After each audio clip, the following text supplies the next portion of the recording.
నమస్తే welcome to T-SAT Manomitra కార్యక్రమానికి స్వాగతం అండి. సో ఇప్పుడు పోటీ పరీక్షల సమయం కాబట్టి అంటే 10th విద్యార్థులు కావచ్చు, ఇంటర్మీడియట్ విద్యార్థులు కావచ్చు, ఎగ్జామ్స్కి రెడీ అవుతున్న టైం ఇది. సో ఈ టైంలో విద్యార్థులు పోటీ పరీక్షలకు సిద్ధపడే విద్యార్థులు మానసిక ఒత్తిడిని ఎలా తగ్గించుకోవాలి అనే మంచి కాన్సెప్ట్తో ఆ కాన్సెప్ట్ నుంచి విద్యార్థులు పరీక్షలు ఒత్తిడిని తగ్గించుకోవటం, ఆత్మవిశ్వాసాన్ని పెంచుకోవటం అనే టాపిక్తో మేము ముందుకు వచ్చాం. సో ఈ టాపిక్కి సంబంధించి మరింత సమాచారాన్ని అసలు విద్యార్థులు ఎగ్జామ్స్ టైంలో ఎలా ఉండాలి, వాళ్ళు ఎలాంటి ప్రికాషన్స్ తీసుకోవాలి, మానసిక ఒత్తిడిని ఎలా తగ్గించుకోవాలి, సెల్ఫ్ కాన్ఫిడెన్స్ని ఎలా పెంచుకోవాలి అనేది మనకి ఇంకా క్లుప్తంగా వివరించడానికి మనతో పాటు స్టూడియోలో ఉన్నారు డాక్టర్ వెంకట సుబ్బయ్య చెన్నంశెట్టి గారు, క్లినికల్ సైకాలజిస్ట్. నమస్తే డాక్టర్ గారు. సో డాక్టర్ గారు, ముందుగా చెప్పండి, అసలు ఈ పోటీ పడే విద్యార్థులు అంటే పోటీ పరీక్షలకి సిద్ధమయ్యే విద్యార్థులు ఎలా ప్రిపేర్ అవ్వాలి, ఎలా ఉండాలి? అసలు మామూలుగా బయటికి కావచ్చు, లోపల ఎంత టెన్షన్ పడుతుందో కొంతమంది బయటికి కనిపించరు, లేదా కొంతమంది కలర్లో తెలిసిపోతుంది, కొంతమంది ఫేస్లో తెలిసిపోతుంది. అసలు ఎలా సాధ్యపడుతుంది అది మనం మనసుని నిగ్రహంగా ఉంచుకోవటం అనేది? ఇక్కడ విషయం గమనించిన తేజస్విని గారు, మనం చూస్తూ ఉన్నాం గతంలో ఎన్నో పోటీ పరీక్షల్లో విద్యార్థులు అంటే ఉదాహరణకి జనవరి, ఫిబ్రవరి, మార్చి నుంచి మే, జూన్ వరకు ఇలాగా పరీక్షల సమయం ఇది. ఈ పరీక్షల సమయం వచ్చేటప్పుడు పిల్లలు ఏం చేస్తారంటే, అకాడమిక్ ఇయర్ స్టార్ట్ అయ్యేది జూన్లో, కానీ ఎగ్జామ్స్ ప్రిపరేషన్ స్టార్ట్ అయ్యేది నవంబర్లో, ఎగ్జామ్స్ పరీక్షలు రాసేది ఫిబ్రవరి, మార్చి, ఏప్రిల్, మే అలా వెళ్తూ ఉంటాయి. ఈ సమయంలో ఒక్కొక్క దశలో ఒక రకమైన మానసికమైనటువంటి వ్యాకులతలకు లోనవుతుంటారు.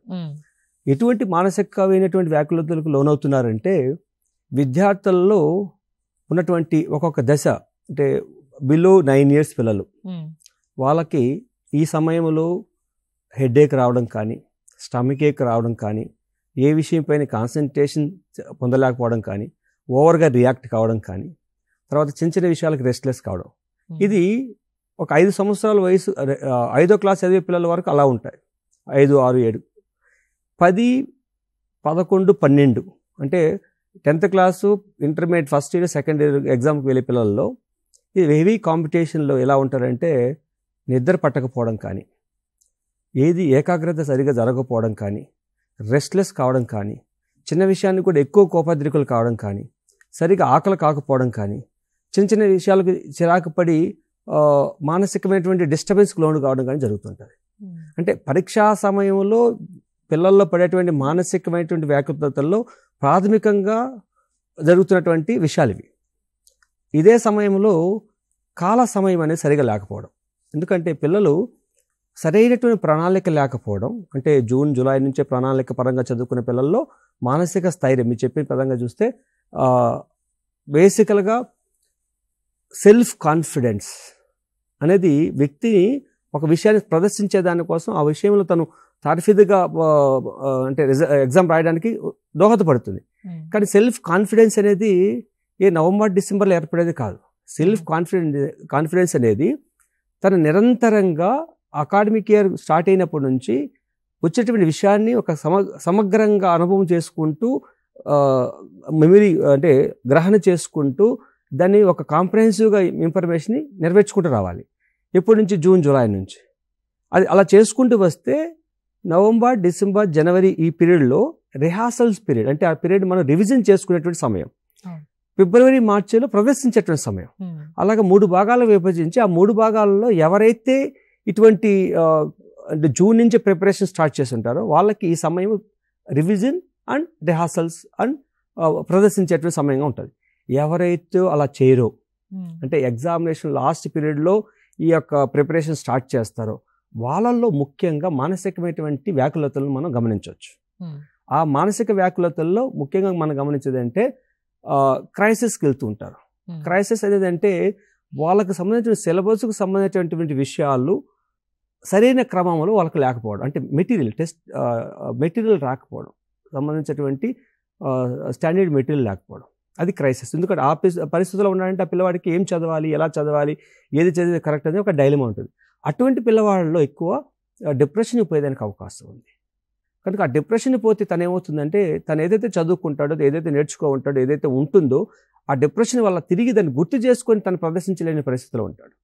ఇకపోతే మీరు ఎప్పుడైతే ఈ ఎగ్జామినేషన్ పీరియడ్ వస్తుందో ఎగ్జామినేషన్ ఫీజు కడతారు, ఎగ్జామినేషన్ ప్రిపేర్ కాబట్టి స్కూల్ టీచర్స్ చెప్తారు, విద్యా వ్యవస్థలు చెప్తుంటాయి, అలాగే పేరెంట్స్ చెప్తూ ఉంటారు, పీర్ గ్రూప్ ఆ వయసులో ఉన్న పిల్లలు కూడా చదువుకోవాలి, ప్రిపేర్ కావాలి, ఆ చాప్టర్ కంప్లీట్ చేయాలి, డిస్కషన్ నడుస్తుంటాయి.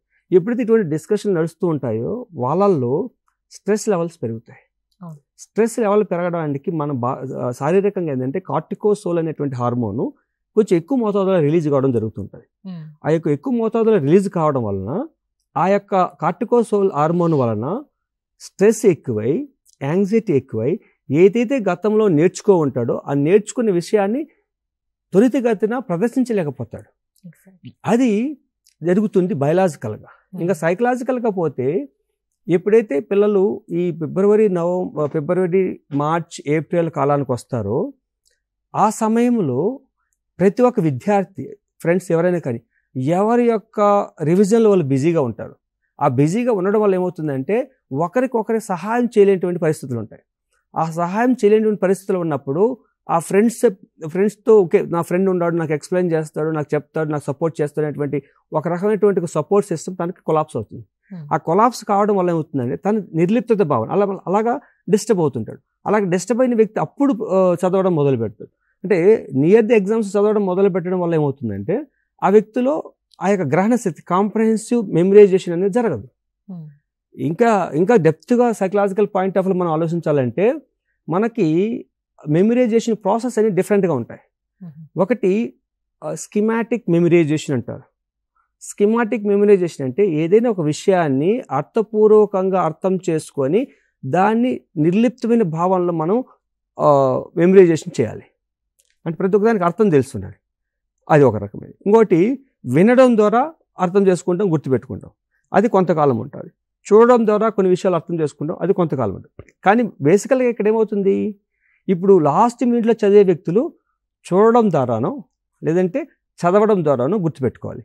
ఈ మెమరీ అనేది షార్ట్ టర్మ్ మెమరీ, త్వరగా మర్చిపోయేదానికి అవకాశం ఉంటుంది. కనుక ఈ పిల్లలు ఎగ్జామినేషన్ ఫియర్ వలన మీరు త్వరితగతిన దాన్ని కంప్లీట్ చేయలేకపోతారు, అలా గుర్తు కూడా రాదు. కనుక ఈ పిల్లలు ముఖ్యంగా గమనించాల్సిన విషయం ఏంటంటే వీళ్ళల్లో ఎటువంటి మెమరీ ప్రాసెస్ జరగంటే విజువలైజేషన్ ద్వారా కానీ ఆడిటరీ ఎకోయిక్ మెథడ్ ద్వారా కానీ మెమరైజేషన్ చేయడం ద్వారా ఆ పిల్లలు జ్ఞాపక శక్తి అనేది ఎక్కువ కాలం ఉండకపోవడం వలన ఇటువంటి పిల్లలు ఎగ్జామినేషన్ పీరియడ్లో ఎక్కువ ఆందోళనకి, స్ట్రెస్కి, అలాగే సరిగా ప్రదర్శించకపోవడం వల్ల, అంటే 1-2 పరీక్షలు రాస్తానే వాళ్ళకి తెలిసిపోతుంది నేను సరిగా రాయలేకపోతున్నాను, నేను అనుకునే విధంగా రాయలేకపోతున్నాను, అన్ని క్వశ్చన్లకు ఆన్సర్ చేయలేకపోతున్నాను, అంటే నేను పాస్ కాను అనేటువంటి భావన వస్తుంది. ఆ పాస్ కాను అనేటువంటి భావన ఏర్పడితే ఆ డిప్రెషన్ వల్ల మిగతా సబ్జెక్టులు కూడా తను సరైనటువంటి ఆన్సర్ చేసేదానికి అవకాశం తగ్గుతుంది. అంటే ఇక్కడ ఏం జరుగుతుంది, పిల్లల యొక్క మానసిక స్థితి అంటే యాంగ్జైటీ కానీ, డిప్రెషన్ కానీ, స్ట్రెస్ కానీ ఏర్పడడం వలన ఆ పిల్లలు చదువుకునేటువంటి జ్ఞానాన్ని కూడా సరైన క్రమంలో ప్రదర్శించలేని పరిస్థితి ఏర్పడుతూ ఉంది. అలాగే ఈ ఎగ్జామ్స్ అప్పుడు ఒకరిపైన ఆధారపడి ఉంటారు, అంటే ఫ్రెండ్స్ ద్వారాను, ఫ్రెండ్స్ చెప్పే విధానం ద్వారాను, ఫ్రెండ్స్ హెల్ప్ చేసే భావం ద్వారాను ఉంటారు. అటువంటి ఈ యొక్క సమయంలో తన ఫ్రెండ్ కూడా కాంపిటేటివ్ ఎగ్జామే కనుక తను కూడా ప్రదర్శించాలి కనుక అతను హెల్ప్ చేయలేని పరిస్థితులు తను ఉంటాడు కనుక అటువంటి డిటాచ్మెంట్ ఫీలింగ్ కూడా మానసిక రుగ్మతకి లోనవుతుంటారు, స్ట్రెస్కి లోనవుతుంటారు. ఇలాంటి పరిస్థితుల్లో పిల్లలు చాలా ఆందోళనకు జరుగుతూ ఉంటారు. ఇలాంటి ఆందోళన జరుగుతున్నప్పుడు పిల్లల్లో మెమరీ డిస్టర్బెన్సెస్ జరగడం కానీ, ఎమోషనల్ డిస్టర్బెన్సెస్ జరగడం కానీ, అలాగే సోషల్ విత్డ్రాల్ కావడం, అంటే నలుగురితో కలవకపోవడం, ముభావంగా ఉండడం, ఎవరితో మాట్లాడకుండా పోవడం, సరే తనేదో చదివినట్టు కూర్చొని చదివినప్పుడు కూడా తను సరిగా జ్ఞాపక శక్తికి రాకపోవడం అనేది కూడా జరుగుతూ ఉంటుంది. అంటే ఇది ముఖ్యంగా ఈ పరిస్థితుల్లో, అంటే ఫిబ్రవరి, మార్చి, ఏప్రిల్ కాలంలో ఈ 10th క్లాస్ కానీ, +1 and +2 కానీ ఈ పిల్లల్లో జరిగేటువంటి పరిస్థితులు. దీనికి మనం క్షుణ్ణంగా పరిశీలిస్తే ఏం చేయొచ్చును, దీన్ని ఏదో ఎగ్జామినేషన్ ముందు మనము ప్రిపేర్ చేసినంత మాత్రాన వాళ్ళు మార్పు వస్తుంది అంటే కొందరిలో మార్పు వస్తుంది, అందరిలో మార్పు వస్తుందని చెప్పలేము. ఒక ప్రణాళిక ఉండాలి. దీంట్లో మనం గమనించాల్సిన విషయం ఏంటంటే పిల్లల బాధ్యత ఏంటి, పిల్లలు ఎలా దీన్ని ఎదుర్కొనవాలి, అలాగే తల్లిదండ్రుల బాధ్యత ఏంటి, తల్లిదండ్రులు ఈ సమయంలో ఎటువంటి పాత్ర పోషించాలి, అలాగే టీచర్స్ కానీ, ఇన్స్టిట్యూషన్స్ కానీ వాళ్ళ యొక్క పాత్ర ఎలా ఉంటుంది అనేది మనం స్పష్టంగా డిస్కస్ చేసుకోవాల్సినటువంటి సమయం ఇది. ఓకే, దాని గురించి మనం డిస్కస్ చేసుకునే విషయంలో ఒక విషయం మీకు చెప్తానండి.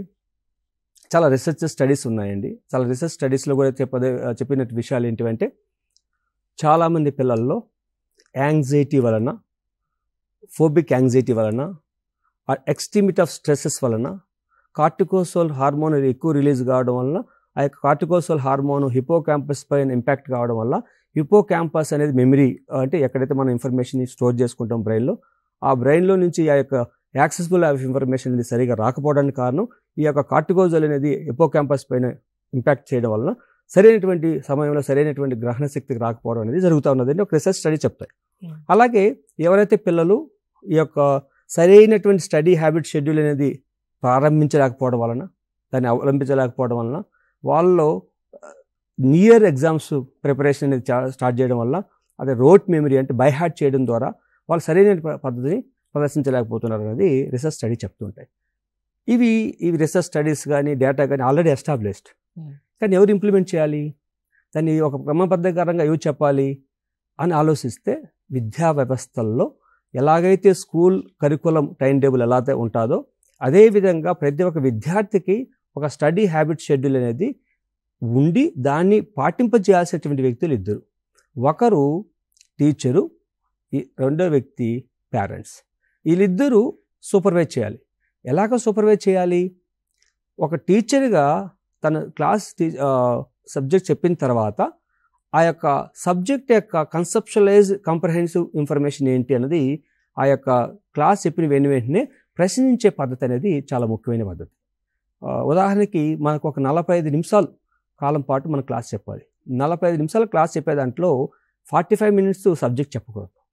దాంట్లో మెథడ్ ఆఫ్ టీచింగ్లో ఏం చెప్తామంటే, 10 నిమిషాల కాలం పిల్లల్ని వాళ్ళకున్నటువంటి మానసిక స్థితిని మీ యొక్క క్లాస్కి అటెంటివ్గా ఉండే విధంగా క్లాస్ చెప్పాలి.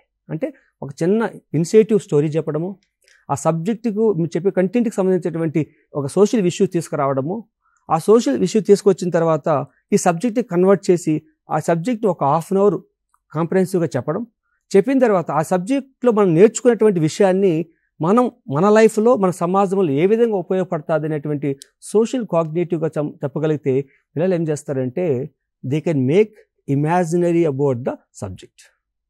ఆ ఇమాజినరీ సబ్జెక్ట్ విజువలైజేషన్ చేసుకున్నారంటే that can impact schematic memorisation. అది మనం ఒక అర్థవంతంగా, ఉదాహరణకి ఒక సింపుల్ ఎగ్జాంపుల్ చెప్తానమ్మా. మన మొఘల్ సామ్రాజ్యం గురించో ఛత్రపతి శివాజీ గురించో ఒక కథ చెప్తున్నప్పుడు టీచరు ఛత్రపతి శివాజీ ఇలా ఉన్నాడు, ఇలా చేశాడు, ఇలా వచ్చినాడు అనుకుంటే ఆ పిల్లలు ఆ శివాజీ అనే వ్యక్తి ఎలా ఉంటాడు, దేనిపైన వచ్చాడు, ఎలా యుద్ధం చేశాడు, ఎవరిపైన గెలిచాడు అనేటువంటిది ఒక విజువలైజేషన్ చేసుకుంటారు. ఆ విజువలైజేషన్ అనేది సాధ్యమైనంత వరకు ఎక్కువ టైము గుర్తుపెట్టుకోవడానికి అవకాశం ఉంటుంది.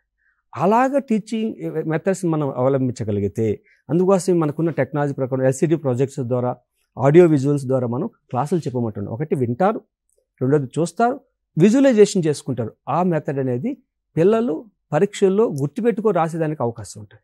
ఇకపోతే రెండో విషయం ఏంటంటే, టీచర్ చెప్పిన తర్వాత ఒక అసైన్మెంట్లు అనేది ఇస్తారు. అసైన్మెంటు అన్నది వాళ్ళ ఫీల్డ్ ఫాస్ట్కి కొలబద్ద కాకూడదు. అసైన్మెంట్ ఏంటంటే తన యొక్క అటెన్షన్ కాన్సన్ట్రేషన్ ఆ సబ్జెక్ట్ పైన ఫోకస్ పెంచే విధంగా మాధ్యమంగానూ ఉండాలి. ఆ పద్ధతిగానే ఆలోచించారు. కానీ కాంపిటేటివ్ స్కూల్స్ ఎలా ఉంటుందంటే, మార్క్స్ని కొలబద్దగా తీసుకొని మార్క్స్ ద్వారా డిస్క్రిమినేషన్ చేసేటువంటి వ్యవస్థ ఉంది. దానివల్ల పిల్లలు ఇన్ఫీరియారిటీ కాంప్లెక్స్ అనేటువంటి మానసికమైనటువంటి రుగ్మతకు లోనై తిరిగి తన సమస్య నుంచి బయటపడేదానికి అవకాశం లేకుండా పోతుంది. సోషల్ కంపారిజన్ పిల్లల్లో ఒక టీనేజ్కి వస్తే ఒకరినొకరు టీజింగ్ చేసుకునేది, ఒకరినొకరు బులియింగ్ చేసుకునేది, ఒకరినొకరు డిస్కస్ చేసుకుంటూ ఉంటారు. అటువంటి స్థితి వల్ల ఏమవుతుందంటే వాళ్ళల్లో మానసికంగా సపరేట్ అవుతుంటారు, అంటే లోన్లీగా ఫీల్ అవుతుంటారు. ఇది తగ్గాలి స్కూల్ వ్యవస్థలో. ఇక మూడో విషయం ఏంటంటే, టీచర్లు పేరెంట్స్కి పిల్లవాడికి మధ్య వారధిగా ఉండాలి. ఆ వారధి తత్వం ఎలా వస్తుంది? ప్రతి 10 మంది స్టూడెంట్కి ఒక టీచరు మెంటర్గా ఉండాలి. అంటే టీచింగ్ ఒక సబ్జెక్ట్ టీచ్ చేసిన వరకే ఆ సబ్జెక్ట్ టీచర్, ఆ తర్వాత ఒక ఫ్రెండ్లీగా, అంటే ఒక ఇంటర్మీడియట్ క్లాస్ పిల్లలకి ఫ్రెండ్లీగా ఉండాలి, మాట్లాడడము, క్యాజువల్గా డిస్కస్ చేసుకోవడము, ఫ్యామిలీ గురించి రివ్యూ చేసుకోవడం, ఫ్రెండ్షిప్లో ఆడుకునే ఆటల గురించి డిస్కస్ చేసుకోవడం, వాళ్ళు చేసేటువంటి కొన్ని విషయాల గురించి వాళ్ళతో చెప్పే విధంగా వాళ్ళతో ప్రవర్తించడం. అలాగే పిల్లలు ఏదైనా సమస్యలు వచ్చినప్పుడు డైరెక్ట్గా పలానా టీచర్ దగ్గరికి వచ్చి నేను మాట్లాడగలుగుతాను, చెప్పగలుగుతాను, తన నుంచి నేను సహాయం తీసుకోగలుగుతున్నటువంటి వారధి సిస్టమ్ అనేది రావాలి. మూడో విషయంలో వారధి సిస్టమ్ ఉన్నప్పుడు పిల్లల్లో జరిగే మార్పుల గురించి తల్లిదండ్రులకు ఎక్స్ప్లెయిన్ చేయాలి. అంటే అందరూ పిల్లలు మీరు గమనిస్తే స్పోర్టివ్గాను చాలా కాన్ఫిడెంట్గా ఉండరు. దాంట్లో న్యూరోటిక్ పర్సనాలిటీ కలిగిన పిల్లలు ఉంటారు, చాలా స్పోర్టివ్ కలిగిన పిల్లలుగా ఉంటారు, కొన్ని రకాలైనటువంటి ఎక్స్టర్నలైజ్ డిజార్డర్ కలిగిన పిల్లలు కూడా, అంటే contact disorders, anti social disorders కలిగిన పిల్లలు కూడా ఉంటారు. వీళ్ళని గుర్తించి దానికి సంబంధించినటువంటి పరిస్థితులను అవగతం చేసుకొని దానికి పరిష్కార మార్గం తల్లిదండ్రులు కూడా భాగం చేసుకొని వాళ్ళకు సరైన మార్గనిర్దేశకత్వాన్ని ఏర్పరచాలి. ఈ సిస్టమ్ రావడం వలన పిల్లల్లో మానసికమైనటువంటి ఎదుగుదల, మానసికమైనటువంటి మెంటల్ ఎబిలిటీస్ అనేది బాగా డెవలప్ అయ్యేందుకు అవకాశం ఉంది. ఇటువంటి యాంగ్జైటీ, డిప్రెషన్ వచ్చినా కూడా దానివల్ల ఈజీగా అధికమవుతారు.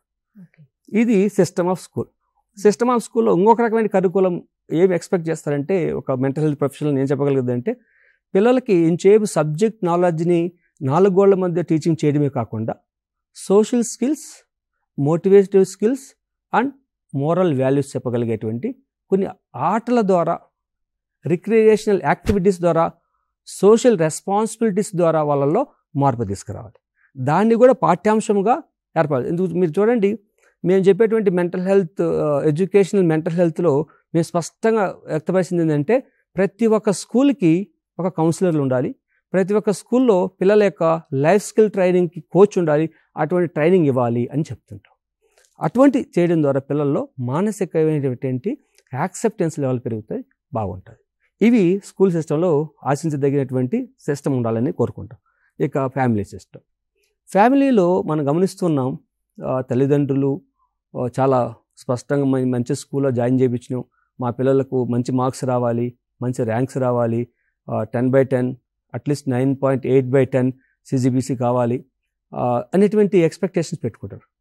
తల్లిదండ్రులు ఆలోచన పరిణితి ఎలా ఉండాలంటే, మా పిల్లవాడు విషయాన్ని ఎలా అర్థం చేసుకుంటున్నాడు, మా పిల్లవాడిలో సబ్జెక్ట్ నుంచి నేర్చుకునేటువంటి విషయం తను ఏ విధంగా అర్థం చేసుకొని అవలంబించగలుగుతున్నాడు అనేది అది కావాలి. ఇక మా పిల్లవాడు మానసికంగా ఎంత సంతోషంగా ఉన్నాడు. స్కూల్ ఎడ్యుకేషన్ సబ్జెక్ట్ అంటే ఇక్కడ ఏమైపోతుందంటే, క్లాస్లో నా కొడుకు ఫస్ట్ ర్యాంక్ వచ్చాడు, టాప్ 10లో ఉన్నాడు, సెకండ్ ర్యాంక్ అనుకునే దాని బదులు నా కొడుకు, నా కూతురు ఈ యొక్క క్లాసు నుంచి ఎంత జ్ఞానాన్ని సంపాదించుకున్నాడు, ఎంత స్టేబుల్గా ఉన్నాడు, ఎటువంటి విషయాన్ని కూడా సమగ్రంగా ఎలా అర్థం చేసుకుంటున్నాడు అనేటువంటి పరిస్థితి ఉందా లేదా గమనించాలి.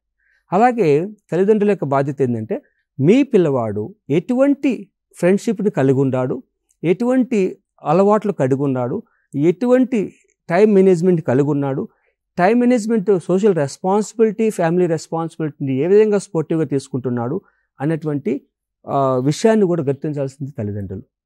ఇక్కడ మనం ఏం గమనిస్తున్నామంటే, మేము స్పష్టంగా చూస్తూ ఉంటాం సొసైటీలో మాకు వచ్చేటువంటి క్లయింట్స్ ద్వారా ఏంటంటే, నేను ఎన్నో కష్టపడ్డాను, నా కొడుకు అలా కష్టపడకూడదు, నేను ఎంతైనా కష్టపడతాను, నేను ఏం పనిని చేస్తాను, నా కొడుకు సుఖంగా, సంతోషంగా, హ్యాపీగా బతకాలి అనేటువంటి మానసిక దృక్పథంతో తల్లిదండ్రులు, మెజారిటీ ఆఫ్ ద తల్లిదండ్రులు ఉంటున్నారండి. ఎస్, మీ కొడుకు సుఖంగా ఉండాలి. ఎప్పుడు సుఖంగా ఉండాలంటే, అన్ని కష్ట సుఖాలు ఎదుర్కొనగలిగే మానసిక స్థితి కలిగి ఉంటేనే సుఖంగా ఉంటాడు అనే విషయం తల్లిదండ్రులు పాటించడం లేదు.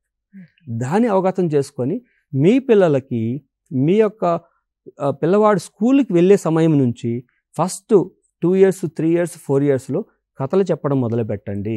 మనకు చందమామ కథలు ఉన్నాయి, విక్రమార్కుడి కథలు ఉన్నాయి, ఇంకా మనం పెద్దవాళ్ళ శిక్ష తీసుకుంటే ఎన్నో రకాల ఇతిహాస సంబంధించిన కథలు ఉన్నాయి. ఆ ప్రతి ఒక్క కథలో మానసిక ఎదుగుదలకు కారణభూతమైనటువంటి సెల్ఫ్ కాన్ఫిడెన్స్కి ఉపయోగపడేటువంటి ఎన్నో రకాలైనటువంటి మోరల్స్ కలిగిన కథలు ఉన్నాయి. వాటిని పిల్లలకు చెప్పాలి, క్రమం తప్పకుండా చెప్పాలి.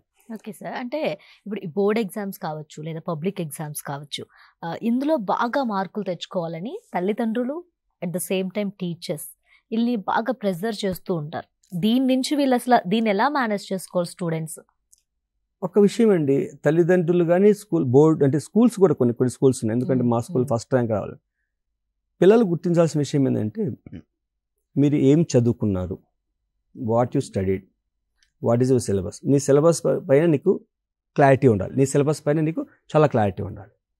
రెండోది, నీ సిలబస్ సంబంధించినటువంటి మెటీరియల్ ఎంతవరకు స్పష్టంగా నువ్వు చదువుకున్నావు, అంటే స్కూల్ టీచర్ చెప్పిన దాంతో పాటు నువ్వు చదువుకుంది ఎంత, రెండో క్లారిటీ ఉండాలి. మూడో విషయం ఏంటంటే నువ్వు ఏదైతే చదువుకున్నావో, నువ్వు ఏదైతే అర్థం చేసుకున్నావో, ఏదైతే నీకు గుర్తుకొస్తుందో అది మాత్రం నీకు సంబంధించినటువంటి డేటా. అలాగా మానసిక సంసిద్ధతని ఏర్పాటు చేసుకోండి.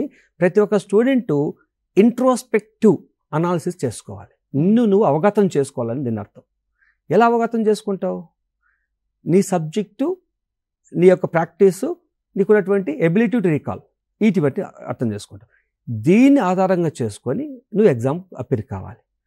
అంతేకాని నేను ఫస్ట్ ర్యాంక్ రావాలి, మా తల్లిదండ్రులు ఫస్ట్ ర్యాంక్ రాకపోతే నన్ను రెస్పెక్ట్ ఇవ్వరు, నా ఫ్రెండ్స్ నన్ను గుర్తించరు అనేటువంటి ఎక్స్టర్నల్ ఫ్యాక్టర్స్కి లోనవుతావో అప్పుడు జరిగేటువంటి ప్రమాదం ఏంటంటే నీ పరిధిలో లేనటువంటి విషయం పైన ఎప్పుడైతే నువ్వు ఆలోచించడం మొదలు పెడతావో నువ్వు నేర్చుకునేటువంటి విషయం పైన నీకు అవగాహన పోతుంది.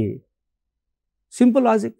ఈరోజు నువ్వు క్లాస్కి వెళ్ళావు, నువ్వు క్లాస్ బాగా విన్నావు, నీ క్లాస్ చాలా బాగా అర్థమైంది, చాలా సంతోషం అనిపించింది. ఇలాగ ఒక వారం 10 రోజులు జరిగింది. వారం 10 రోజుల తర్వాత తిరిగి ఆ యొక్క సబ్జెక్ట్ గురించి రివ్యూ చేసుకోవాలనుకుంటే నీకు ఒక 25 to 30% మాత్రమే రివ్యూ చేసుకోగలుగుతావు. కానీ ఈరోజు క్లాస్ జరిగిన వెంటనే ఆ క్లాసుకు సంబంధించినటువంటి విషయాలను నీ ఓన్ రైటింగ్లో నువ్వు రాసుకొని ప్రిజర్వ్ చేసుకోగలిగితే ఆ విషయం నువ్వు తిరిగి రివ్యూ చేసుకుంటే 100% రివ్యూ చేసుకోగలుగుతావు. ఇది ప్రతి ఒక్క స్టూడెంట్ చేయాల్సిన విషయం. ఈ యొక్క ప్రెజర్స్ తల్లిదండ్రుల నుంచి వచ్చే ప్రెజర్స్ కానీ, స్కూల్ నుంచి వచ్చేటువంటి ప్రెజర్స్ కానీ, పీర్ గ్రూప్ నుంచి వచ్చేటువంటి ప్రెజర్స్ కానీ మనం ఏ విధంగా సమాధానం చెప్పుకోవాలి? ఫస్ట్ దీనికి ఆలోచించాల్సిన విషయం ఏంటంటే నీకు సబ్జెక్టు గురించి నీకున్నటువంటి అంటే నీకున్న సిలబస్ ఆధారంగా చేసుకొని నీకు ఎంత సబ్జెక్ట్ ఉందో ఆ సబ్జెక్ట్ని, నీ ఎబిలిటీస్ని నువ్వు మెజర్ చేసుకొని దానికి అనుగుణంగా నువ్వు ప్రదర్శిస్తావనేటువంటి లిమిటేషన్ పెట్టుకోగలిగితే తల్లిదండ్రులు కానీ, టీచర్స్ కానీ, కాంపిటీషన్ కానీ నువ్వు ఎప్పుడు అంగీకరించవు. అంగీకరిస్తే you will be in the tune of the competition. ఆ ట్యూన్లో పడిపోయినామంటే మనకి ఏది కూడా సరైన క్రమంలో జరగదు. ఇది జరుగుతుంది. అంటే తల్లిదండ్రులు కాంపిటేటివ్గా ఆలోచించనండి, ఇన్స్టిట్యూషన్స్ ఆలోచించనండి, సమాజం పీర్ గ్రూప్ ఆలోచించనండి, అవన్నీ కూడా ఎక్స్టర్నల్ ఫ్యాక్టర్స్. ఎప్పుడు ఎక్స్టర్నల్ ఫ్యాక్టర్స్ మనం డిస్టర్బ్ చేస్తే తప్ప మనకు తోడ్పడు. మన ఇంటర్నల్గా మనం ఏం నేర్చుకున్నాం, ఎంత గుర్తుకుంది, ఎంత నేను రీప్రొడ్యూస్ చేయగలుగుతాను, అంత మాత్రం నేను రాయగలుగుతానటువంటి మానసిక యాక్సెప్టెన్స్ పెంచుకుంటే, అటువంటి దృక్పథాన్ని అవలంబించుకుంటే వాళ్ళల్లో ఇటువంటి వ్యాకులతలు రావు. అది చేయాలి. ఎస్. అలాగే ఇప్పుడు విద్యార్థులు ఎవరైతే స్టూడెంట్స్ ఉంటారో వాళ్ళకి కొన్ని సబ్జెక్టులు చాలా ఈజీగా ఉండొచ్చు, కొన్ని సబ్జెక్టులు చాలా కష్టంగా ఉండొచ్చు, అందరికీ ఒకలాగా ఉండదు. కాబట్టి ఈ కష్టంగా ఉన్న సబ్జెక్టుల్ని మనం ప్రిపేర్ అవుతున్నప్పుడు కొంతమంది లాంగ్ అవర్స్ స్టడీస్ చేస్తూ ఉంటారు, ఎక్కువసేపు చదవడం అనేది. కొంతమందికి ఎక్కువసేపు చదివినా గుర్తుండదు, ఇలా చూసిన వెంటనే గుర్తుంటుంది. సో ఈ స్టడీస్ కరెక్ట్గా మనం కాన్సన్ట్రేషన్ చేయాలంటే ఆ అవర్స్లో ఎలా ప్రిపేర్ అవ్వాలి, అసలు ఏంటి, ఎలాంటి టెక్నిక్స్ ఉంటాయి వాటికి? ఎస్, మీరు అంటే international acceptable effective learning and memory technique ఉందండి. ఇంటర్నేషనల్, ఇది రీసెర్చ్ బేసిస్లో ప్రపంచవ్యాప్తంగా యాక్సెప్ట్ చేసిన ఒక ఫార్ములానండి. SQ3R, SQ3Rs, ఇది టెక్నిక్ అండి. అంటే ఎస్ అనేది ఏంటంటే ఫస్ట్ విద్యార్థి you should survey about a subject. ఒక 10th క్లాస్ అబ్బాయికి 6 పేపర్లు ఉంటాయి. 6 పేపర్లో ఫస్ట్ కూర్చొని 6 పేపర్లు పెట్టుకో. తెలుగు నుంచి సోషల్ స్టడీస్ వరకు పెట్టుకో. పెట్టిన తర్వాత దాంట్లో నీకున్నటువంటి డిఫికల్టీ ఉన్నటువంటి సబ్జెక్టులు ఏంటో గుర్తించు.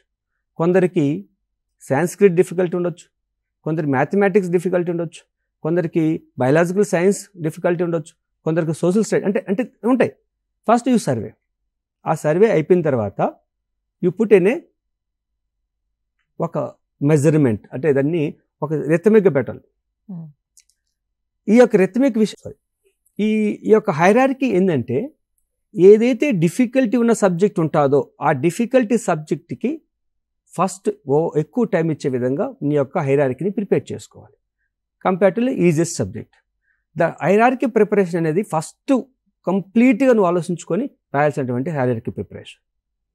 దానికి అనుగుణంగా టైం మేనేజ్మెంట్ని అలొకేట్ చేసుకోవాలి, అంటే దానికి ఇవ్వాలి. Number 2 Q for question. ఈ క్వశ్చన్ ఎలా ఉంటుందంటే, ఉదాహరణకి నాకు డిఫికల్టీ సబ్జెక్టు మ్యాథ్స్ అనుకుంటాం అనుకోండి. డిఫికల్టీ సబ్జెక్ట్ మ్యాథ్స్ కనుక ఆ మ్యాథ్స్కి నేను టైం ఇవ్వాలి. ఈ మ్యాథ్స్లో యూనిట్ నెంబర్ 1లో ఇలాంటి క్వశ్చన్ వస్తే you prepare your own question for your self. నువ్వే ఒక క్వశ్చన్ తయారు చేసుకో ఆ యొక్క చాప్టర్కి అనుగుణంగా. దానికి అనుగుణంగా చదువు. First read is a read. First చదువు, ఫస్ట్ నుంచి లాస్ట్ వరకు చదువు, లేదంటే ప్రాక్టీస్ చేయి. ఫస్ట్ చదువు. చదివిన తర్వాత రివ్యూ, సెకండ్ హాఫ్లో రివ్యూ. ఒకసారి రివ్యూ చేసుకో. 50 to 70% డేటా నువ్వు రీక్యాప్చర్ చేయగలిగితే గుడ్. చేయలేకపోతే త్వరగా తిరిగి చదువు, త్వరగా రీడ్ చేయి. Read, review and recall. Recall అంటే రాయి.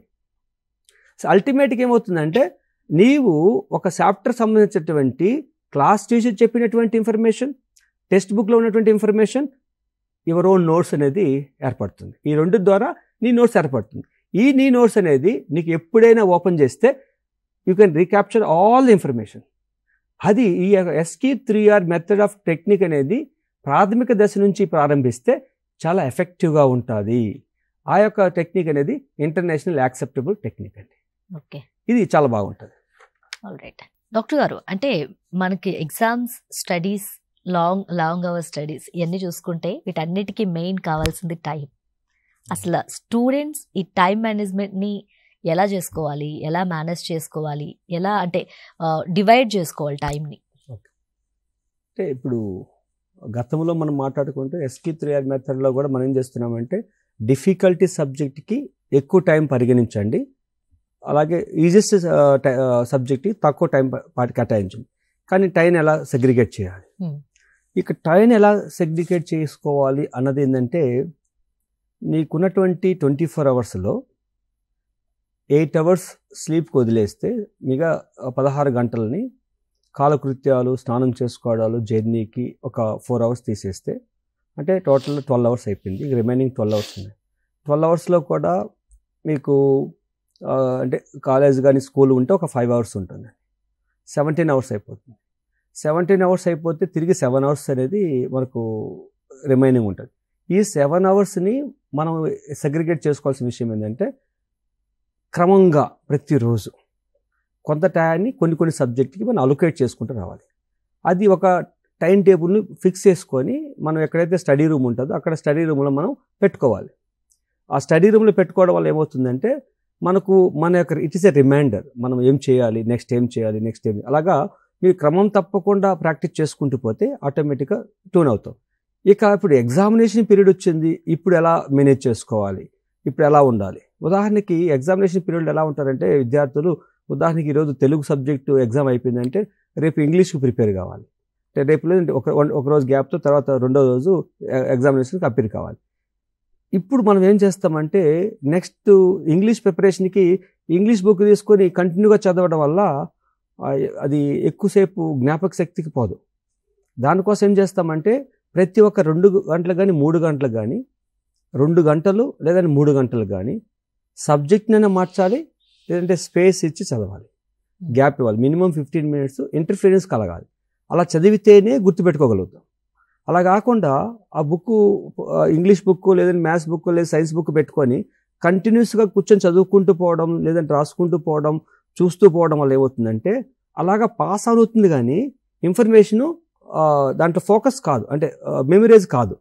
కనుక నేను విద్యార్థులు చెప్పగలిగే విషయం ఏంటంటే, ఏదైనా ఒక సబ్జెక్ట్ చదువుకున్నప్పుడు ఆ సబ్జెక్టు కొంత టైమే చదవండి.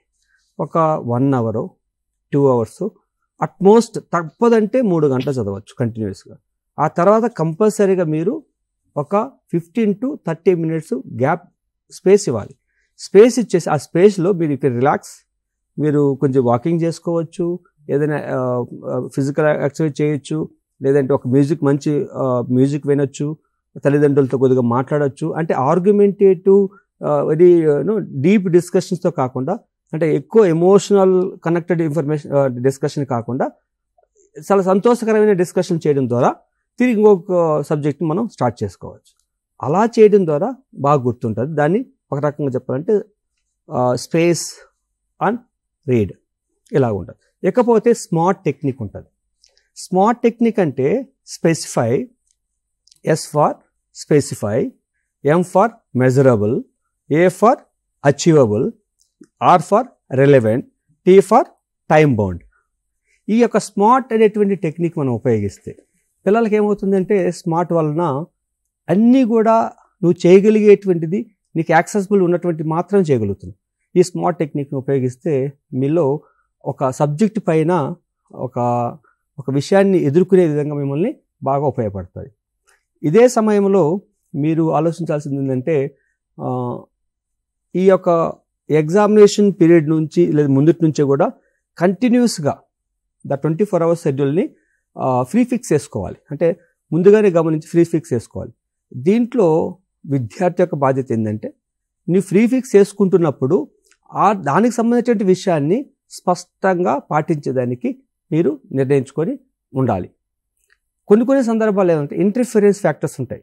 ఏంటి, ఫ్రెండ్స్ ద్వారాను, ఫ్రెండ్స్ ఫోన్ ద్వారా రావడం ద్వారాను, లేదంటే మీడియాలో మీరు కొన్ని జస్ట్ చెక్ చేసుకోవాలని వెళ్ళి అలాగా టైం తిరిగి రాలేకపోవడం వలన, లేదంటే అలా ఉంటాయి. కొన్ని తల్లిదండ్రులు కొన్ని వర్క్ చెప్పడం ద్వారాను, లేదా అన్నదమ్ములు కొన్ని వర్క్ చెప్పడం ద్వారా అక్కడ అసర్టివ్నెస్ అనేది అవసరం. ఏంటంటే తల్లిదండ్రులు కానీ ఫ్రెండ్స్ కానీ ఎవరన్నా కొన్ని మీ పైన వర్క్కి డిమాండ్ చేసినప్పుడు, మిమ్మల్ని ఇంటర్ఫియర్ చేస్తున్నప్పుడు, సారీ నేను పలానా సబ్జెక్ట్ చదువుకుంటున్నాను, ఈ కొద్ది రోజులు నన్ను డిస్టర్బ్ చేయొద్దండి అని మీరు స్పష్టంగా చెప్పగలగాలి. ఎందుకంటే it is your life, your responsibility, you have to work. కనుక ఇతరులు ఇంటర్ఫియర్ అవుతున్నప్పుడు వాళ్ళు కన్వీనియంట్గా మీరు చేసే పనిని మీరు స్పష్టంగా చెప్పగలిగేటువంటి మానసిక స్థితిని మీరు పాటించాలి. అసర్టివ్ బిహేవియర్ని మీరు డెవలప్ చేసుకోవాలి. ఇది కూడా మీకు మీ యొక్క అటెన్షన్ కాన్సన్ట్రేషన్ పైన, మీ యొక్క స్టడీ హ్యాబిట్ షెడ్యూల్ పైన ఇంపాక్ట్ కాకుండా మంచిగా పోయేదానికి అవకాశం ఉంది. ఇక సార్ ఒక కాల్ తీసుకొని కంటిన్యూ చేద్దాం. Hello hello ma'am. నమస్తే అండి. నమస్తే, మాట్లాడండి డాక్టర్ గారు. నమస్కారం సార్. సార్ నమస్తే అండి, చంద్రకాంత్ గారు చెప్పండి సార్. సార్ ఇది ఇప్పుడు జాబ్ చేస్తూ ఏమైనా కోర్సెస్ చేయాలంటే అంటే ఎలా ప్లాన్ చేసుకోవాలి, ఎలా మోటివేట్ చేసుకోవాలి? సార్ చంద్రకాంత్ గారు, ఈరోజు టాపిక్ వచ్చేసి పిల్లల యొక్క పరీక్షలకి వాళ్ళకున్న మానసిక సమస్యలపై. కానీ మీరు అడుగుతుంది ఏంటంటే ఒక జాబ్ చేస్తున్న వ్యక్తి కొన్ని కోర్సెస్ చేసుకోవాలంటే ఎలా చేసుకోవచ్చు అంటే, మన హైదరాబాద్లో అంబేద్కర్ ఓపెన్ యూనివర్సిటీ అనేటువంటి ఓపెన్ యూనివర్సిటీ సిస్టమ్ ఉందండి. మీరు జాబ్ చేసుకుంటూ కూడా ఈ యొక్క కోర్సెస్ చేసుకోవచ్చు. Under graduation, post graduation and diploma courses చాలా ఉన్నాయండి అంబేద్కర్ ఓపెన్ యూనివర్సిటీలో. అంటే ఏ కోర్స్ అని కదా సార్, అంటే లెవెల్ ఆఫ్ మోటివేషన్ కానీ ఎలా ప్లాన్ చేసుకోవాలి, స్టడీస్ ఎలా ప్లాన్ చేసుకోవాలి? ఓకే, మీరు ఎలా అంటున్నట్టు ఏ విధంగా చూడండి, మీరు మీ యొక్క ఇంట్రెస్ట్ షెడ్యూల్, మీకు ఉన్నటువంటి ఏదైతే ఇంట్రెస్ట్స్ ఉన్నాయో ఆ ఇంట్రెస్ట్ సంబంధించినటువంటి విషయాలపైన మీరు ఒక సైకోగ్రామ్ రాసుకోండి సార్. ఏంటంటే మీకేం కావాలి, దాని యొక్క ఎందుకు కావాలనుకుంటున్నారు, దానివల్ల మీరు మీరు ఏమి ఎక్స్పెక్ట్ చేస్తున్నారు, అది అటువంటి ట్రైనింగ్ తీసుకోవడం వల్ల మీకు పొందేటువంటి బెనిఫిట్స్ అనేటువంటి ఒక సైకోగ్రామ్ని మీరు రాసుకోవాలండి. రాసుకున్న తర్వాత దానికి సంబంధించినటువంటి ప్లానింగ్కి మీకున్నటువంటి ఉద్యోగపరమైనటువంటి నిబంధనలకి ఆటంకం కలుగుతుందా లేదని ఆలోచించుకొని మీరు ప్రయత్నం చేయాలి. ఎందుకంటే is a professional, family life and your interest life, ఈ రెండింటికి బ్యాలెన్స్ అయినప్పుడు మాత్రమే అది సక్సెస్ఫుల్గా మనకి కంప్లీట్ చేసేందుకు అవకాశం ఉందండి. ఇటువంటి విషయాల్లో నేను ఒక చిన్న ఎగ్జాంపుల్ చెప్తానండి. ఒక అమ్మాయి బీటెక్ చేసిందండి మన హైదరాబాద్లోనే.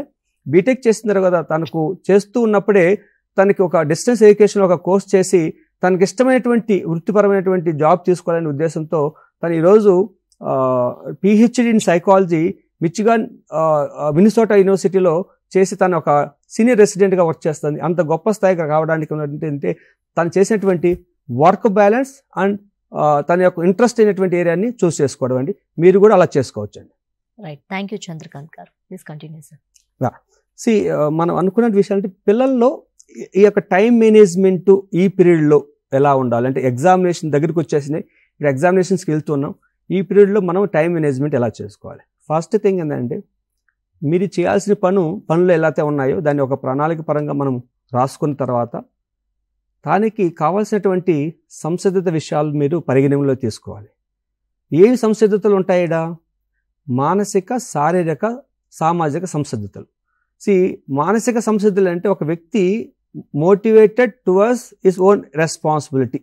Is a goal directive behaviour. ఈ మోటివేషన్ ఉండాలి. ఏ మోటివేషన్ ఇది? నేను ఈ యొక్క మ్యాథమెటిక్స్ ఎగ్జామ్ రాయాలి, దాంట్లో నాకు ఉన్నటువంటి సబ్జెక్ట్ నాలెడ్జ్ ఇంత, దాన్ని నాకు 4 యూనిట్లు మాత్రం బాగా తెలుసు, రిమైనింగ్ 8 యూనిట్లు పెద్దగా తెలియదు, దానికి కావాల్సినటువంటి జ్ఞానాన్ని సంపాదించుకోవాలి.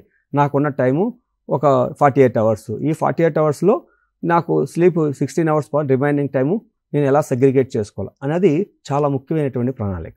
దాంట్లో 50% ఆఫ్ సిలబస్ మాత్రమే మీరు అటెంప్ట్ చేయగలగాలి.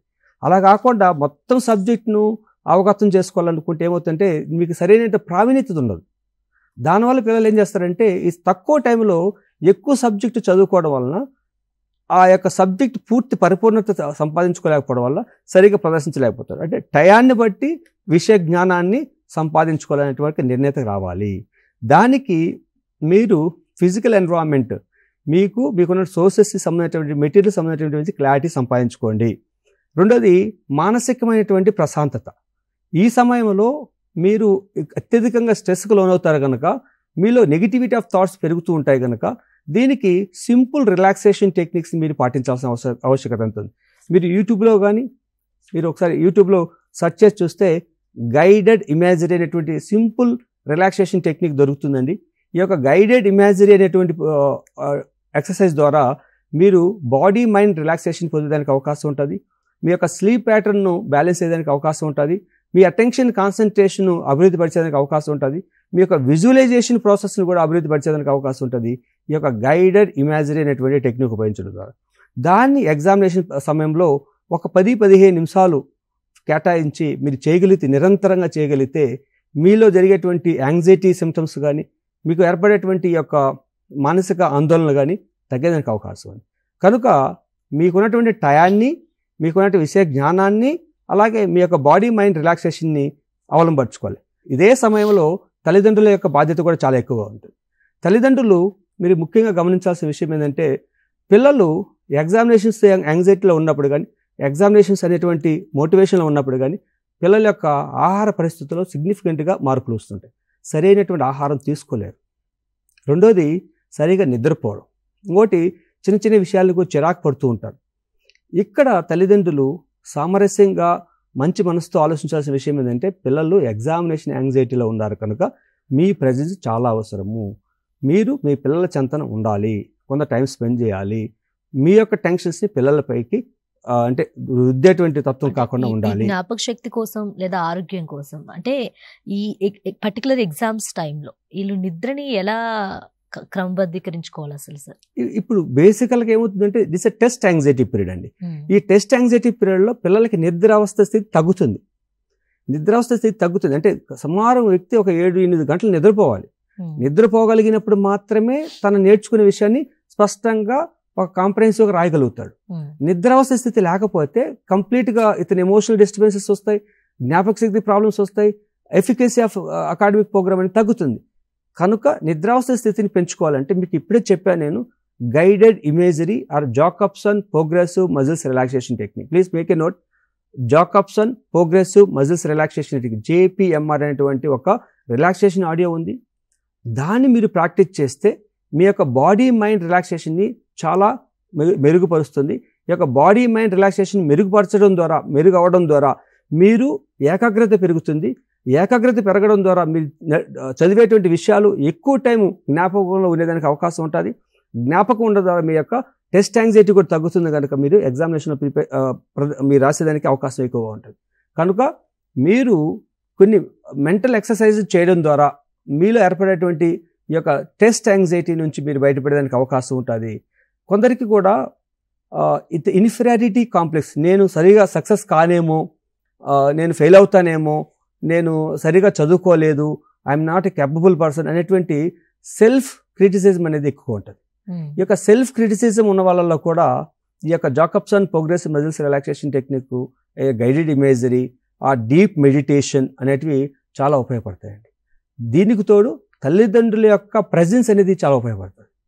తల్లిదండ్రులు ఈ సమయంలో మీ పిల్లల్ని క్రిటిసైజ్ చేయడం కానీ, లేదంటే ఇన్ని రోజులు ఏం పోయినావు, గతంలో ఏం చేసినావు అనేటువంటి పాస్ట్ని రీకలెక్ట్ చేసి పిల్లల్ని ఒంటరితనం చేయడం కానీ, లేదంటే పిల్లలు ఆ సమయంలో కోపడుతున్నప్పుడు పిల్లలపైన కోపాన్ని ప్రదర్శించి పిల్లలతో మాట్లాడకుండా, పిల్లల్ని పట్టించుకోకుండా వెళ్ళిపోవడం కానీ జరగకూడదు. ఎందుకంటే వాళ్ళ ఎగ్జామినేషన్ యాంగ్జైటీలో ఉన్నప్పుడు వాళ్ళ యొక్క మానసిక స్థితి చాలా ఆందోళనగాను, చాలా యాంటిసిపేటెడ్గా ఉంటుంది కనుక ఆ సమయంలో మీరు ఓపిక్గా మీ పిల్లల యొక్క తిండి, నిద్ర, అలాగే ఆ సమయంలో ఎలా టైం స్పెండ్ చేస్తున్నారు అన్నది మీరు కూడా పరీక్షిస్తే వాళ్ళకి ఒక సపోర్టివ్గా ఉంటుంది. మా తల్లి నాకు నిద్ర వచ్చినప్పుడు మా అమ్మ చూసుకుంటుంది, నాకు అవసరమైనప్పుడు మా అమ్మ గమనించి నాకు పాలిస్తుంది, లేదంటే నేను తినగలిగేటువంటి వస్తువులు ఇస్తుంది అనేటువంటి ఒక భావన ఉండాలి, ఒక భరోసా ఉండాలి.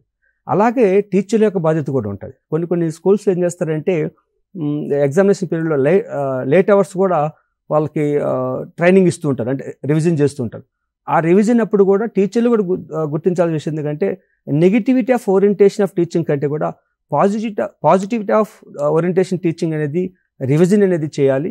పిల్లల్లో కొందరు బాగా మెరుగ్గా రాసే పిల్లలు ఉంటారు, కొందరు తక్కువ అబిలిటీ కలిగి తక్కువ ప్రదర్శించే పిల్లలు ఉంటారు. అటువంటి డిస్క్రిమినేషన్ లేకుండా ఎవరి యొక్క మెంటల్ ఎబిలిటీకి అనుగుణంగా వాళ్ళు రాస్తారు, మీరు ప్రయత్నం చేయండి అనేటువంటి భావంతో వాళ్ళకి భరోసా కల్పించాలి. అది చేస్తే పిల్లల్లో టీచర్లు కానీ, పేరెంట్స్ కానీ, అలాగే పిల్లల యొక్క బాగా ఎగ్జామ్స్ రాసేదానికి ఉపయోగపడుతుందండి. అండ్ అదే విధంగా డాక్టర్ గారు, ఇప్పుడున్న జనరేషన్ స్టూడెంట్స్ చదువుతున్నప్పుడు ఈ సోషల్ మీడియా చూసే అలవాటుని బాగా అలవాటు చేసుకుంటున్నారు, అంటే ఎడిక్ట్ అయిపోతున్నారు కనుక చెప్పాలంటే. సో దాని నుంచి అసలు బయటికి తీసుకురావాలి, బయటపడాలి అంటే ఎటువంటి టెక్నిక్స్ వాడాలి, ఎటువంటి స్ట్రాటజీని మనం యూజ్ చేయాలి వాళ్ళ మీద? మీరు సముద్రాన్ని తెలంగాణకు తీసుకురావనేటువంటి కోరినారండి. ఎందుకంటే మీరు బాగా గమనించండి, యూత్ ఆర్ టెక్కిస్ అంటే ఒక 13-14 సంవత్సరాలు దాటిన ప్రతి యువకుడు, యువతి చాలా స్మార్ట్. ఎంత స్మార్ట్ అంటే ఎవరు తెలుసుకోలేనటువంటి ఫాస్ట్గా తెలుసుకోగలిగేది టెక్నాలజీ. ఇప్పుడు సోషల్ మీడియాలో మీరు చూడండి, ఫేస్బుక్ కానీ, వాట్సాప్ కానీ, ట్విట్టర్ కానీ, సో మెనీ మీడియా అంటే మీకు అందరికి తెలిసింది. పిల్లలకి అకౌంట్లు ఏర్పడ్డాయి. అకౌంట్లు పిల్లలు ఆల్రెడీ ఇంటరాక్షన్స్లో ఉన్నారు. ఈ సమయంలో ఒకే ఒక టెక్నిక్ ఏంటంటే, పిల్లలు ఫస్ట్ గుర్తుపెట్టుకోవాల్సిందంటే your real life and social life. You want to become a real hero or you want to become a social imaginative hero, decide. If you want to become a real hero, you should just keep the social media status quo. Status quo అన్నది యథాస్థితిని కొనసాగించి మీ యొక్క పూర్తి పరిపూర్ణమైనటువంటి exams అయిపోయిన తర్వాత మీ కాలం permit చేస్తే minimal social media contact అనేది అలో చేయొచ్చు. మినిమల్ అంటే రోజుకి 45 నిమిషాలు మించకుండా సోషల్ మీడియాలో అలో చేయొచ్చు. 45 నిమిషాలు పైబడేటువంటి సోషల్ మీడియా ఉపయోగించే ప్రతి ఒక్క విద్యార్థి అడిక్టెడ్సే. అంటే మీరు ఇమాజినేటివ్ హీరోస్. మీరు ఇమాజినేటివ్ హీరోస్ కావాలా, రియల్ హీరో కావాలా అన్నది మీ status quo of social media ఉపయోగపడుతుంది ఈ ఎగ్జామినేషన్ పీరియడ్లో. ఈ ఎగ్జామినేషన్ పీరియడ్లో ప్రతి ఒక్కరు గమనించాల్సిన విషయం, తల్లిదండ్రులు కానీ, టీచర్స్ కానీ, మీ పిల్లలకి స్మార్ట్ ఫోన్ కమ్యూనికేషన్ ఆపండి. స్మార్ట్ ఫోన్లో కమ్యూనికేషన్ ఇవ్వడం ద్వారా పిల్లలు ఏం చేస్తారంటే, ఆ కమ్యూనికేషన్ సాకుతో పిల్లలు ఏం చేస్తున్నారంటే తిరిగి ఇతరాత్రైనటువంటి ఒక్క సెకండ్ చూసి వస్తాను, నా వాట్సాప్ స్టేటస్లో ఎంతమంది చూశారు, లేదా నా ఫేస్బుక్ ఫోటోలు చూసారా లేదా, లేదంటే నా ఎక్స్లో పలానా మా ఫేవరెట్ యూట్యూబర్ ఎటువంటి పోస్ట్ చేశారో, చిన్న ఒక కోరిక కొన్ని గంటల్లో, కొన్ని నిమిషాలు, కొన్ని గంటలు, కొన్ని రోజులు కూడా గడిచిపోయేటువంటి ప్రమాదం ఉంటుంది. కనుక ఇటువంటి సమయంలో పిల్లలకి, నేను ఇందాక గ్యాప్ గురించి కూడా మాట్లాడాను, అంటే ఒక సబ్జెక్ట్ ఇంకో సబ్జెక్ట్ మధ్య కొంచెం గ్యాప్ అవసరం, నిరంతరంగా ఒకే సబ్జెక్ట్ చదవకూడదని కూడా చెప్పాను. ఇక్కడ నిరంతరంగా ఒకే సబ్జెక్ట్ చదవకూడదు, గ్యాప్ ఉంది కదా, ఈ గ్యాప్లో నేను జస్ట్ నా ట్విట్టర్ ఓపెన్ చేసి చూస్తాను, నేను ఫేస్బుక్ చూస్తానంటే అది దానివల్ల కూడా మీకు వ్యసనానికి లోనేదానికి అవకాశం ఉంది.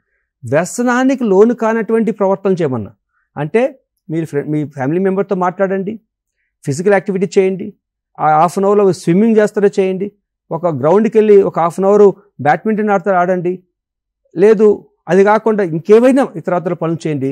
ఒక స్మార్ట్ ఫోన్లో సెర్చ్ చేయడం మాత్రం చేయొద్దండి. దానివల్ల ఏమవుతుందంటే విల్ గో. ఇంకొక విషయం కూడా గుర్తుంచుకోండి, ముఖ్యంగా ఎగ్జామ్ గోయింగ్ పిల్లలు ఏం చేస్తారంటే కొన్ని స్టేట్మెంట్స్ కొన్ని క్వశ్చన్స్కి అర్థం తెలియదు. దాన్ని అంటే మొబైల్ ఫోన్ ఉపయోగించో ల్యాప్టాప్ ఉపయోగించో దానికి కావాల్సినటువంటి సెర్చ్ చేస్తాడు. అంతవరకే పరిమితం కావాలి. అంతకు మించి పరిమితం కాకుండా దాని పక్కన వచ్చి అడ్వర్టైజ్మెంట్స్కి కనెక్ట్ అయిపోయి అలాగ మీడియాకి వెళ్ళిపోతే మళ్ళీ కంట్రోల్ చేయడం కూడా కష్టం అండి. కనుక ఏదైనా మీకు అర్థం కాని విషయం మీకు ఏర్పడినప్పుడు మీ తల్లిదండ్రుల యొక్క మీకు అన్నదమ్ముల యొక్క సహాయం తీసుకోండి. దాని గురించి ఏంటి అర్థం చెప్తుందో తెలుసుకోండి తప్ప మీరు సర్చ్ చేసేదాని కోసం ప్రయత్నం చేయొద్దండి. It is a time for all student exam goings to status quo for media. ఈ స్టేటస్ కో పెట్టడం వలన మీరు ఏకాగ్రతను పెంచుకోవడానికి అవకాశం ఉంది. చాలా ఇంపార్టెంట్ అండి. ఎస్. అండ్ అదేవిధంగా ఈ ఎగ్జామ్స్కి మనం చాలా ఎక్కువగా ప్రిపేర్ అవుతున్న టైంలో ఈ మెదడుకి కావాల్సిన అవసరమైన ఎక్సర్సైజులు కావచ్చు, లేకపోతే మంచి ఫుడ్ కావచ్చు, దీన్ని మనం ఎలా ఎంచుకోవాలి? అసలు ఎలాంటివి వాడాలి ఆ టైంలో మనం? చాలామంది న్యూట్రిషనిస్టులు చెప్తూ ఉంటారు. నేనైతే న్యూట్రిషనిస్ట్ కాదు, ఐఎమ్ ఏ క్లినికల్ సైకాలజిస్ట్. మెదడుకు మేత అనేది చాలా అవసరం. ఎందుకంటే మనిషి ఎదుగుదలకు ఆహారం ఎంత ఉపయోగపడుతుందో మెదడు ఉత్తేజపడడానికి కూడా అదేవిధంగా ఆహారం ఉపయోగపడుతుంది. ముఖ్యంగా మీరు ఒక న్యూట్రిషనిస్ట్ని సంప్రదిస్తే చాలా మెరుగైనటువంటి సలహాలు ఇస్తుంది. నాకు తెలిసినటువంటి విషయాలు కొన్ని చెప్తానండి. పిల్లలకి హార్డ్ ఫుడ్ అంటే రైసు, దోశ, పూరి అలాంటివి ఎగ్జామినేషన్ టైంలో తినలేరు. ముఖ్యంగా ఇడ్లీ అంటే సాఫ్ట్గా మెల్ట్ కాగలిగి ఈజీగా డైజెస్ట్ కాగలిగేటువంటి ఫుడ్స్ అన్నీ కూడా ప్రొవైడబుల్. అలాగే ఈ యొక్క యాంగ్జైటీ ఉన్న సందర్భంలో డైజెస్టివ్ సిస్టమ్ కూడా అంత మెరుగ్గా పనిచేసేటువంటి అవకాశం ఉండదు. కనుక citric, dry fruits, all minerals కలిగేటువంటి ఫుడ్ అంటే బ్రెయిన్కి కావాల్సింది మినరల్స్ పుష్టిగా ఉన్నటువంటి ఫుడ్, ఫ్రూట్స్ అలాంటివి ఎక్కువ తీసుకోవడం ద్వారా బ్రెయిన్ను ఉత్తేజపరిచేదానికి అవకాశం ఉంది.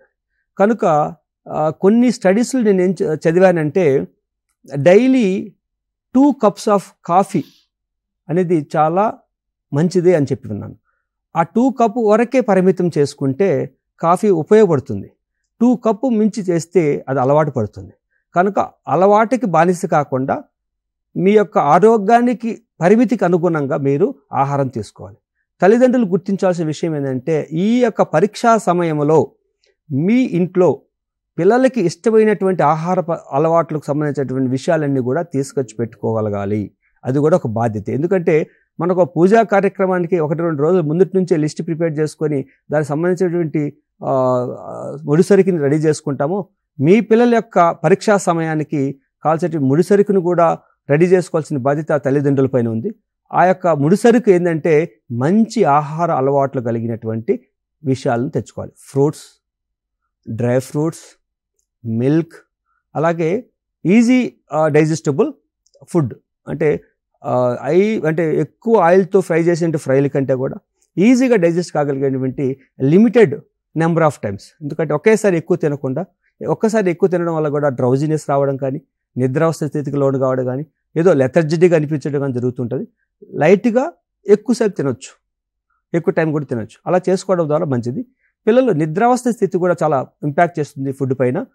నిద్రావస్థ స్థితిని సాధ్యమైనంత వరకు వాళ్ళతో బ్యాలెన్స్ చేసేదానికి చూడండి. ఒక 7 hours తక్కువ కాకుండా చూసుకోండి. ఆ 7 hours నిద్రపోవడం వల్ల పిల్లలు రేపు ఉదయం జరిగే పరీక్షకి రిమెంబరెన్స్కి బాగా ఉపయోగపడుతుందండి. ఇది తల్లిదండ్రుల యొక్క బాధ్యత. Right. So final question sir, అంటే చాలా మంది స్టూడెంట్స్ దీంతో సఫర్ అవుతూ ఉంటారనమాట. ఆల్మోస్ట్ మీకు అర్థమైపోయి ఉంటుంది క్వశ్చన్ ఏంటనేది. అంటే ఎగ్జామ్ రాసే టైంలో కాన్సన్ట్రేషన్ చేయలేక కొన్ని బాగా తెలిసిన క్వశ్చన్స్ కూడా టైం అయిపోతుందనే కంగారులో మర్చిపోయి రాయలేకపోతూ ఉంటారు. అలాంటి వాళ్ళకి అంటే ఎలా గుర్తు తెచ్చుకోవాలి? మీరు ఇచ్చే టెక్నిక్స్ ఏంటి వాళ్ళకి? పిల్లలు ఎగ్జామినేషన్ యాంగ్జైటీని మినిమైజ్ చేసుకుంటే రీకలెక్షన్ ఈజీ అవుతుందండి. దానికి the foremost thinking when you're in the exam hall. Exam హాల్లో ఉన్నప్పుడు మీరు మీ యొక్క మానసిక స్థితిని నిర్ధారించుకోండి. ఏంటి నా మానసిక స్థితి? నేనే ఎగ్జామ్ హాల్లో కూర్చున్నాను, నేనేమనుకుంటానంటే ఈరోజు నేను ఎగ్జామ్ రాస్తున్నా, నేను ఏదైతే చదువుకున్నానో, నేను గుర్తుపెట్టుకోగలుగుతానో, ఏదైతే నేను గుర్తు చేసుకోగలుగుతానో అది మాత్రమే నేను రాస్తాను అనేది మానసిక సంసిద్ధతో కూర్చోవాలి. అలాగే 20 times breath hold technique practice చేయాలి. 20 times అంటే ఒకసారి 2 సార్లు కాదండి. డీప్ బ్రీత్, కడుపు నిండా గాలి పీల్చుకోవాలి. ఎంతవరకు ఉంచుకోగలుగుతామో గాలి ఉంచుకోగలగాలి, నెమ్మదిగా వదలాలి. అలా 20 times చేయాలి నెమ్మదిగా. Maybe it takes 2 to 3 minutes or 4 minutes, 5 minutes కూడా ప్రాబ్లం లేదు. బ్రీత్ తీసుకోవాలి. అది మనం రాస్తూ కూడా బ్రీత్ తీసుకోవచ్చు అండి. తీసుకున్న తర్వాత ఫస్ట్ క్వశ్చన్ పేపర్ని 2 times నెమ్మదిగా చదవాలి. ఫాస్ట్గా చదవకూడదు. నెమ్మదిగా క్వశ్చన్ బై క్వశ్చన్ ఇవి చదివిన తర్వాత దాంట్లో 2 మార్కుల క్వశ్చన్ ఈజీగా నీకు బాగా తెలిస్తే అదే రాయి, 5 మార్కుల క్వశ్చన్ బాగా తెలిస్తే అదే రాయి. కొందరు ఏం చేస్తారంటే పెద్ద క్వశ్చన్ స్టార్ట్ చేస్తారు, అది మధ్యలో మర్చిపోతారు. మళ్ళీ ఇంకో క్వశ్చన్ స్టార్ట్ చేస్తారు, అది మధ్యలో మర్చిపోతారు. లాస్ట్కి చాలా బాగా తెలిసిన క్వశ్చన్కి ఆన్సర్ చేస్తారు, అది కంప్లీట్గా రాస్తారు. ఇప్పుడు ఏమైపోతుందంటే ఎగ్జామినర్కి ఎలా ఉంటుందంటే ఒక విద్యార్థి స్పష్టంగా తెలిసిన క్వశ్చనే రాస్తారనేటువంటి ఉద్దేశంతో ఎగ్జామినర్ పేపర్ కరెక్షన్ చేస్తారు. ఫస్ట్ లేదు incomplete, second is incomplete, third one is best. కానీ ఈ పిల్లవాడు సరైనటువంటి అవగాహన లేదని చెప్పి, ఎందుకంటే first impression is the best impression. మీరు రాసే ఫస్ట్ క్వశ్చన్ కంప్లీట్గా మెసేజ్ ఆన్సర్ అనుగుణంగా ఉండాలి, అది మాత్రం రాయండి. ఏదైతే మీకు తెలుసో దాన్ని రాసుకుంటూ ప్రతి ఒక్క దానికి ఒక టైం బౌండ్ సెట్ చేసుకొని రాయండి. ఎందుకంటే ఒక క్వశ్చన్కి అవసరం లేని ఇన్ఫర్మేషన్ కూడా రాస్తూ ఉంటారు. అలా కాకుండా ఆ క్వశ్చన్కి ఆ మార్క్స్కి ఎంత అవసరమో అంత మాత్రం రాసుకుంటూ ఈ యొక్క టైం షెడ్యూల్గా ప్రిపేర్ చేసుకుంటూ రాయండి. దాని వలన మీరు టెన్షన్ తగ్గేదానికి అవకాశం ఉంది. Breath hold technique is best in the examination hall. All right. So ఫైనల్గా అంటే ఇప్పుడు ఎగ్జామ్స్కి రెడీ అవుతున్న వాళ్ళు కావచ్చు, ముందు ఇంకా ఎగ్జామ్స్ ఉన్నాయి కాబట్టి వాళ్ళకి ఇచ్చే మీరు ఒక 2-3 ప్రికాషన్స్ ఏమైనా ఉన్నాయా? నేను ఒకటి విషయం మంచి అడిగావమ్మా లాస్ట్ విషయంలో. ఇంపోస్టర్ సిండ్రోమ్ అంటారండి. ఇంపోస్టర్ సిండ్రోమ్ అంటే వాళ్ళల్లో దే ఆర్ క్యాపబుల్, కానీ వాళ్ళకి ఏముంటుందంటే నేను క్యాపబుల్ కాదు, నేను అంత లెవెల్ కాదు. ఇంటలెక్చువలీ ఆ సబ్జెక్ట్ గురించి కానీ దాని గురించి చాలా బాగా స్పష్టంగా తెలుసు, కానీ వాళ్ళు కించపరుచుకునేటువంటి, తక్కువ చేసుకునేటువంటి, వాళ్ళు నేను క్యాపబుల్ కాదని విత్డ్రా కావని. విద్యార్థులు గుర్తుపెట్టుకోండి, పరీక్షలు జీవితం కాదు, జీవితంలో పరీక్షలు ఒక భాగమే. కనుక మీరు ఒకటే గుర్తుపెట్టుకోండి, ఈరోజు ఈ 10 నెలలు మీరు నేర్చుకునేటువంటి జ్ఞానాన్ని ప్రదర్శించేదానికి పోతున్నారు. ఆ ప్రదర్శన అనేది సక్సెస్ కావచ్చు, సక్సెస్ కాకపోవచ్చు, కానీ ప్రదర్శన వల్ల అనుభవం అయితే వస్తుంది. కనుక మీరు గుర్తించాల్సిన విషయం ఏంటంటే without an exam this is not a worthy living any life. మీరు కానీ నేను కానీ ఎవరైనా సరే ఎగ్జామ్ లేకపోతే జీవితానికి ఒక అర్థం లేదు. కానీ జీవితం ఎగ్జామ్ కాదు అనే విషయాన్ని మీరు గుర్తుపెట్టుకొని ఎగ్జామ్ ఒక జస్ట్ టెస్టింగ్ పీరియడ్ లెక్క వెళ్ళి అలా ఆడి చేసేసి రావడమే. It is not a one day match, it is a test match. Okay, ఈ టెస్ట్లో పోతే ఇంకో టెస్ట్లో గెలవచ్చు. ఓకేనా, ఇది గుర్తుపెట్టుకోండి. I wish you all the best success for your career and life, not the only in the test of exam. Okay, thank you so much sir. Thank you. Yes sir, చూసారు కదా డాక్టర్ ఇచ్చిన precautions కావచ్చు, అంటే మీకు చాలా సలహాలు, technique, strategies అన్నీ కూడా చెప్పారు. ఎవరైతే ప్రిపేర్ అవుతున్నారో వాళ్ళందరూ కూడా ఒత్తిడిని తగ్గించుకోండి, సెల్ఫ్ కాన్ఫిడెన్స్ని పెంచుకోండి అని డాక్టర్ గారు చెప్తున్నారు. ఇది వాళ్ళ మనోమిత్ర. నమస్తే.